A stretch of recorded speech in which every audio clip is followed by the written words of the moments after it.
Assalamualaikum warahmatullahi wabarakatuh. Baik teman-teman, kami dari kelompok 9 akan menjelaskan tentang grup faktor dan kernel. Di sini kami beranggotakan 5, seperti yang ada di layar PPT kami.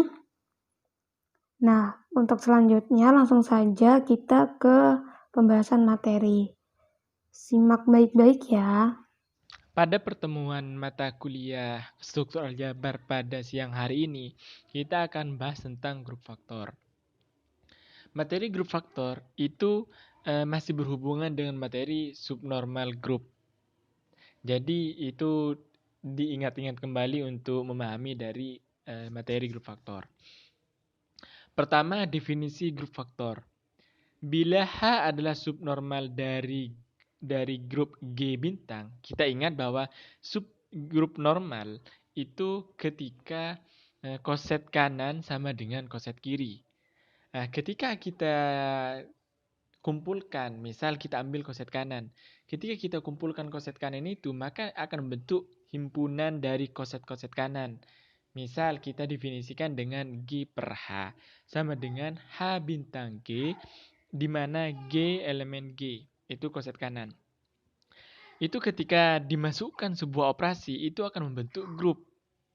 Jadi H per G dengan operasi bintang didefinisikan oleh HG1 bintang HG2 sama dengan HG1 bintang G2. Itu disebut grup faktor G oleh H. Orde dari grup faktor G per H dengan operasi bintang adalah banyaknya koset-koset dari H dalam G. Sehingga IND G per H atau grup normal G oleh H. Sehingga IND grup faktor G oleh H sama dengan IND G dibagi H sama dengan G per H. Definisi ini mungkin masih mengambang untuk kita. Kita lanjut pada contoh soal agar lebih memahami tentang materi dari grup faktor. Contoh soal, misalkan grup G dengan operasi penjumlahan sama dengan Z6 sama dengan 0, 1, 2, 3, 4, 5. Itu anggota dari Z6 atau anggota sama dengan G dengan operasi penjumlahan. Adalah suatu grup dan H yang anggotanya 0, 2, 4 adalah merupakan subgrup dari G. Jadi langkah pertama, tunjukkan apakah H termasuk subgrup normal dari G atau bukan. Jadi sebelum kita mencari grup faktor, kita buktikan dulu bahwa H itu subgrup normal dari G.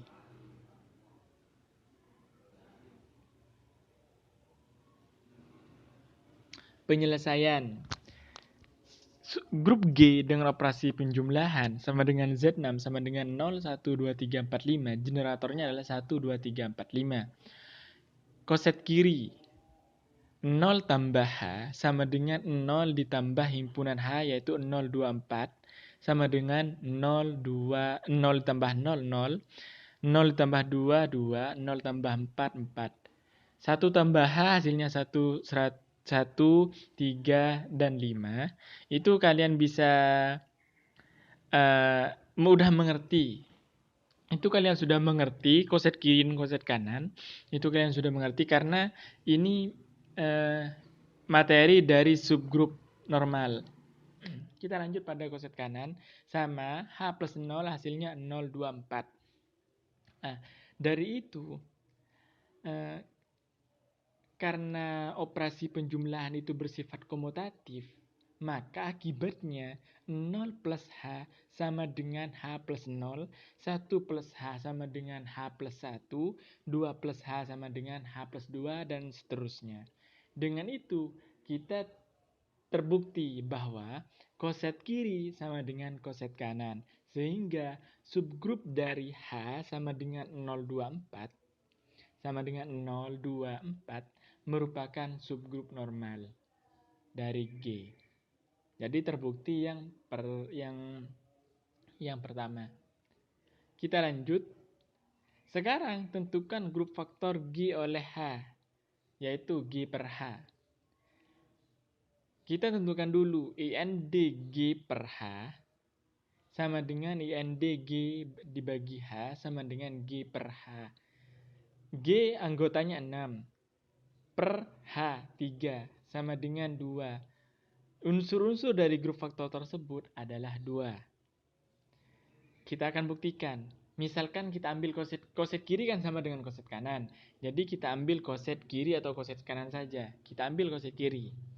0 plus H sama dengan 024 itu sudah jelas. Saya tidak harus menjelaskannya kembali.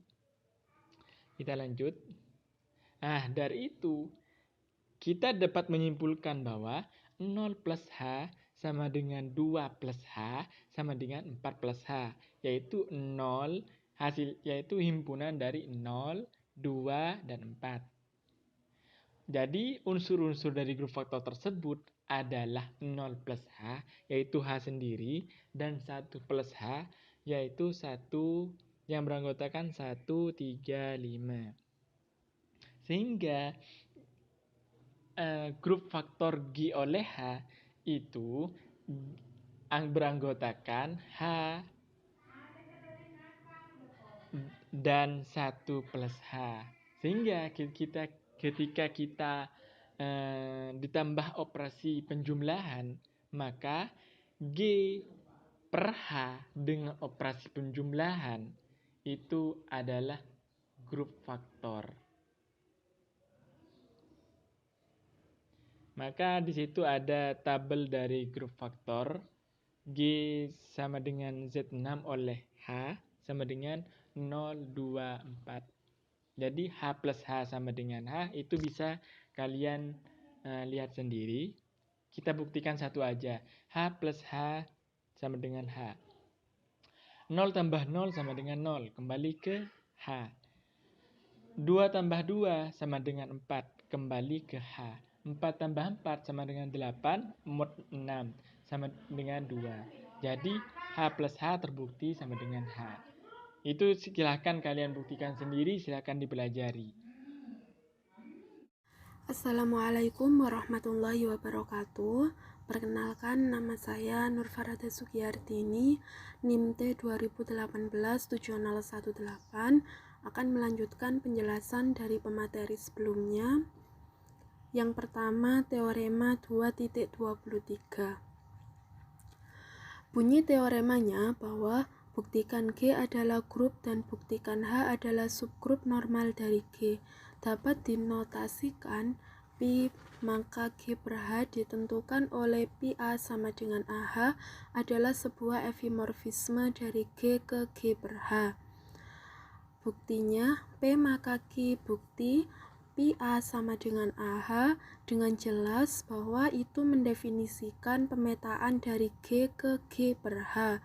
Untuk setiap A dan B di G, Pi A kali Pi B sama dengan AH kali BH sama dengan ABH. Lihat H adalah grup normal di G sama dengan Pi AB. Sehingga Pi adalah homorfisme, setiap anggota dari G per H adalah koset dari H di G yang memiliki bentuk AH. Untuk beberapa A di G yang seperti itu, kita mempunyai Pi A sama dengan AH, dan oleh karena itu Pi adalah epimorfisme. Selanjutnya teorema 2.25. Buktikan G dan G aksen pada grup dengan G aksen sebuah homomorphic image dari G, kemudian G adalah sebuah hasil bagi grup dari G.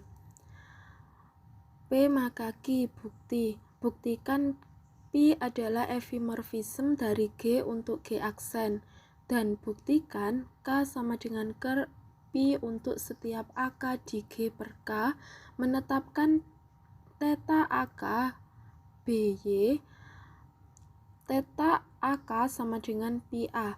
Pertama, kita akan membutuhkannya untuk membuktikan bahwa ini adalah aturan keterbagian sebuah pemetaan untuk setiap AK dan BK di G per K.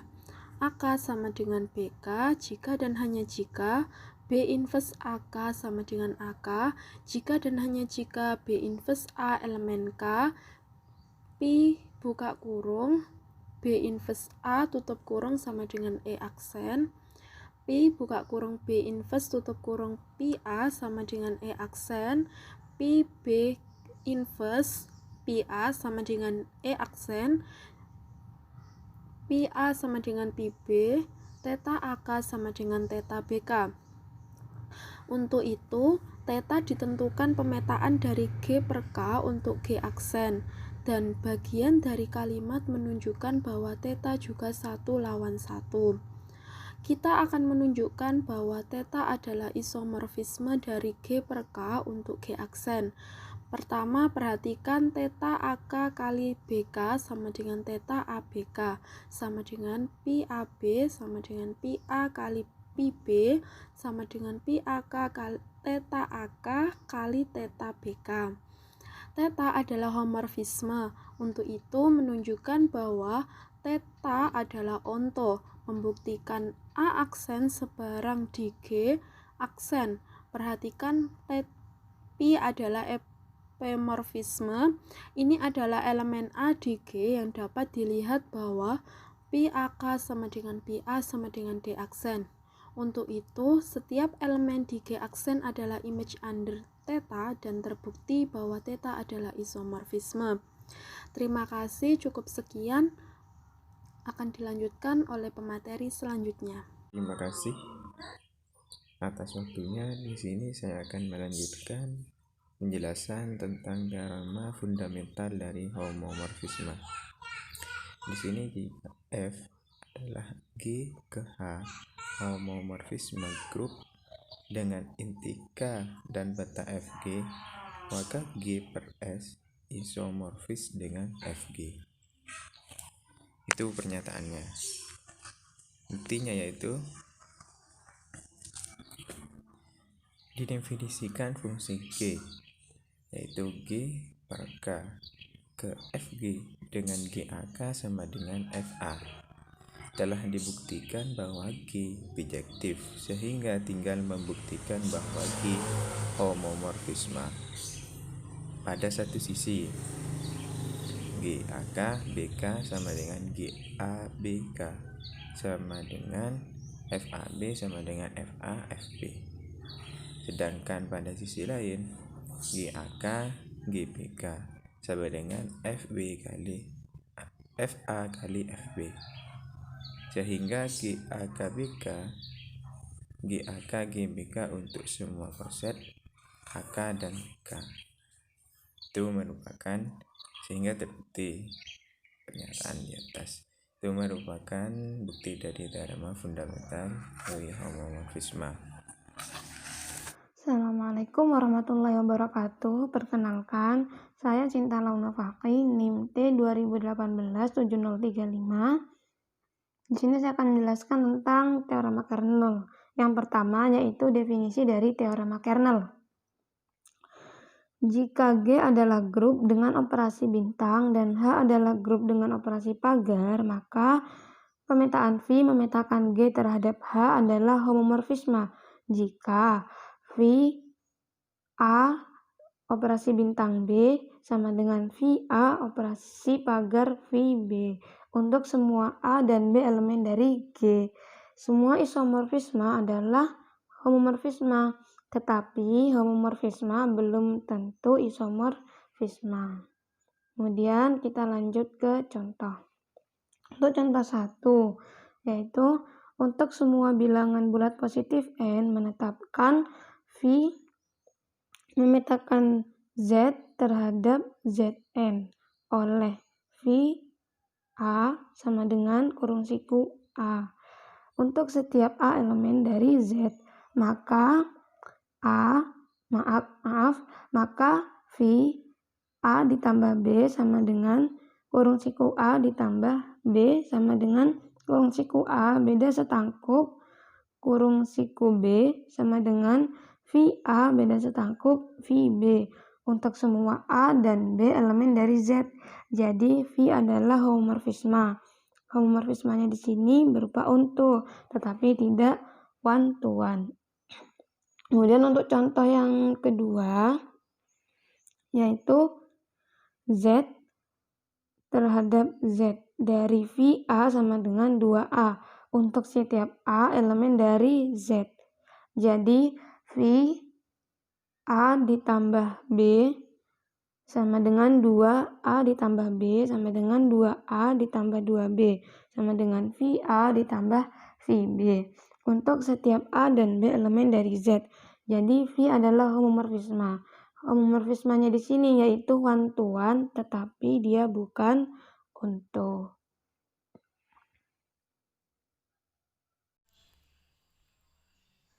Assalamualaikum warahmatullahi wabarakatuh. Saya Ella Rofiatul Fikriyah, NIM T 2018-7010. Di sini saya akan menjelaskan teorema Kernel. Teorema 21.1. Jika phi memetakan G ke H merupakan sebuah homomorfisme, maka kernel phi adalah subgrup dari G.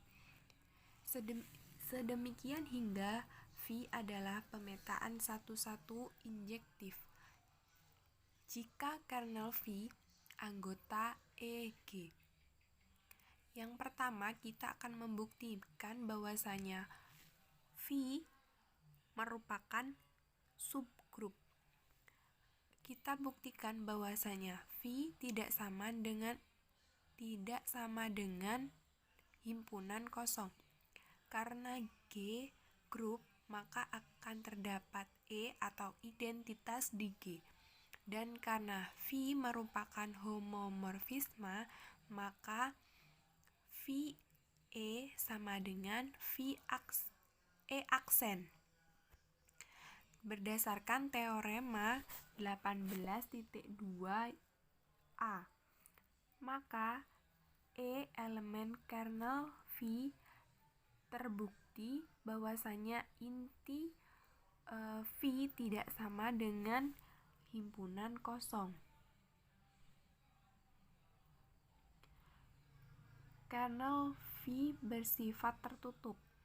Ambil sembarang X, Y elemen kernel phi sama dengan E aksen dan phi Y sama dengan E aksen, akan ditunjukkan bahwasanya X, Y elemen kernel phi. Phi X, Y sama dengan phi X, phi Y, di mana phi X, E aksen dan phi Y E aksen. E aksen dikalikan dengan E aksen menghasilkan E aksen itu sendiri. Karena phi X dan phi Y elemen kernel XY elemen kernel phi, maka terbukti bahwa kernel phi bersifat tertutup berdasarkan teorema 17.1b.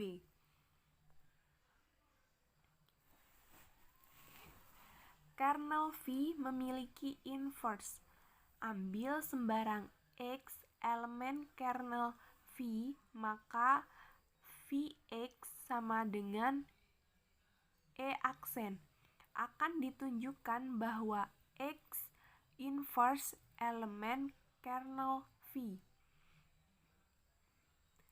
Phi X inverse sama dengan phi X inverse berdasarkan teorema 18.2b, di mana phi inverse sama dengan phi inverse sama dengan E aksen.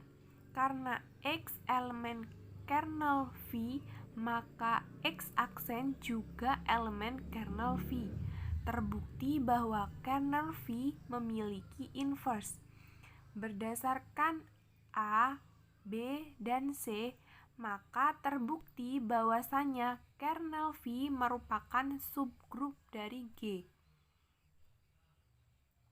Selanjutnya adalah V merupakan pemetaan satu-satu atau injektif jika kernel V anggota EG. Akan dibuktikan dengan ambil sembarang X elemen kernel V, maka Vx sama dengan E aksen. Di sisi lain ada VE sama dengan E aksen berdasarkan teorema 18.2a, sehingga mengakibatkan Vx sama dengan VE. Maka X sama dengan E. Karena X sebarang kernel V, maka kernel V sama dengan anggota E. Karena X-nya tadi sama dengan E, terbukti bahwasanya V adalah pemetaan satu-satu atau injektif. Baik, saya Sinta Launa Fakri, NIM T 2018-7035 akan melanjutkan penjelasan teorema kedua dari kernel, yaitu jika G dan H adalah sebuah grup dan V memetakan G terhadap H adalah homomorfisme, maka kernel V subgrup normal dari G. Sebelumnya sudah kita buktikan bahwasannya kernel V itu subgrup dari G. Sekarang kita akan buktikan bahwasannya kernel V itu subgrup normal dari G. Nah, di dalam kernel homomorfisme ini terdapat unsur identitas di mana jika kernel V-nya itu selalu kosong. Nah, kita mendapatkan identitas juga jika A elemen dari kernel V itu hasilnya adalah identitas. Maka di situ dituliskan VA sama dengan identitas atau E. Nah, kita kan punya A elemen kernel V dan X elemen dari G. Maka untuk membuktikan kernel V adalah subgrup normal, maka V X A X inverse itu kita buktikan kalau dia hasilnya identitas atau E. Nah, cara pengoperasiannya V X A X inverse menurut definisi homomorfisme itu dapat dituliskan dengan Vx dikali Va dikali Vx inverse. VA itu kan identitas, jadi dituliskan E Vx E Vx inverse. Nah, karena identitas, maka Vx E X inverse itu kan ada identitasnya, maka hasilnya kan sama saja. Jadi dituliskan Vx inverse. Nah, menurut sifat inverse itu, Vx inverse itu hasilnya adalah identitas atau E. Maka terbukti bahwasanya kernel V merupakan subgrup normal dari G. Dan juga tambahan kesimpulan yaitu homomorfisme yang one-to-one disebut monomorfisme, homomorfisme yang onto disebut epimorfisme. Terima kasih. Sekian dari kami dan terima kasih. Wassalamualaikum warahmatullahi wabarakatuh.